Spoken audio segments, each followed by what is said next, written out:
So students, open page 81. We're going to discuss 3 grammar points today. The first one is present perfect with for and since. The second one is although and however.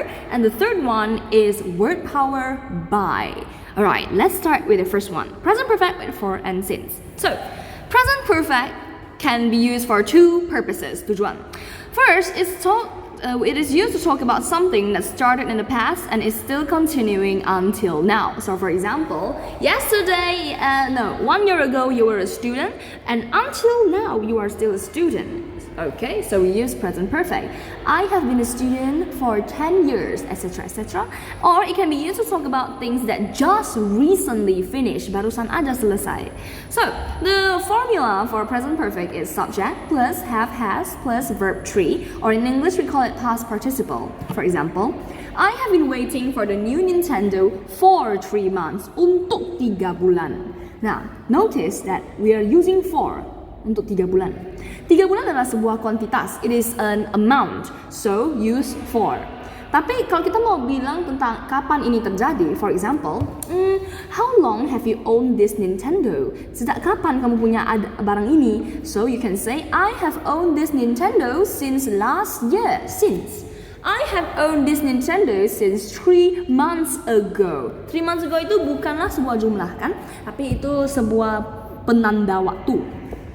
Nah, the rules for since is you must always use present or past perfect. Perfect is a key here. I love you since 2018 is wrong. I've loved you since 2018 is correct. Karena ini verb 3. Nah, ini verb 3. The rules for it can be used with any grammar tenses, so no problem. Now, over here we've got some exercises on page 158. There we go. These are the explanation and more examples, but I think you can skip to the exercise. Now, over here, last week, minggu lalu, since, a week, itu berapa? Itu jumlah atau penanda waktu? A week. Itu berarti satu aja. A week. Satu berarti jumlah. Berarti for a week. A long time, we use for. Karena itu jumlah waktu. A long time. Last weekend is penanda waktu. Kapan? Minggu Sabtu lalu. So, since last weekend, 5 minutes, for 5 minutes, I was a child, since I was a child. Go ahead and do the rest of the exercise yourself. There's part B, part C, part D. Now, if you can do this, then you're good to go. So, for example, for part D, number 8. I blah blah blah animals all my life. This is the hint. All my life. So it started in the past when they were a child, they like animals. And until now, they still like animals. Do we use past simple or present perfect? Nah, to know it, we read this rule. Kita baca aturan ini. Okay? Okay. Page 81. We go back to page 85. Let's go to page 85, where we're going to be talking about although and however. Namun atau walaupun. Now, look at the sentences over here. The characters are really interesting and realistic. Is this a positive or negative comment? It is positive because interesting, menarik, right? And then, however, the story is quite hard to follow. Ini negatif.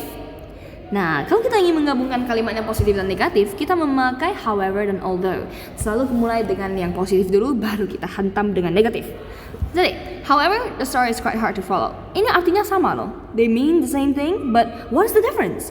The difference is in the way we use them. Nah, for example, if we use however, 2 sentences will still be 2 sentences, but we will add however here in the middle.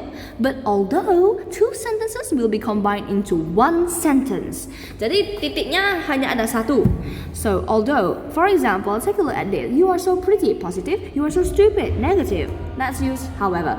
You are so pretty, titik. However, you are stupid. How many sentences does this have? 2. Although you are pretty, you are stupid. How many sentences does this have? 1 only.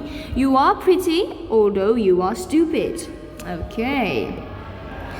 Itu aja untuk bagian ini. For this one, you can do the exercise for part E. Well, it's not that hard, hopefully. Now, let's go to word power by. Word power. Have you heard the new song by Drake? Kamu sudah dengar lagu baru oleh Drake tidak?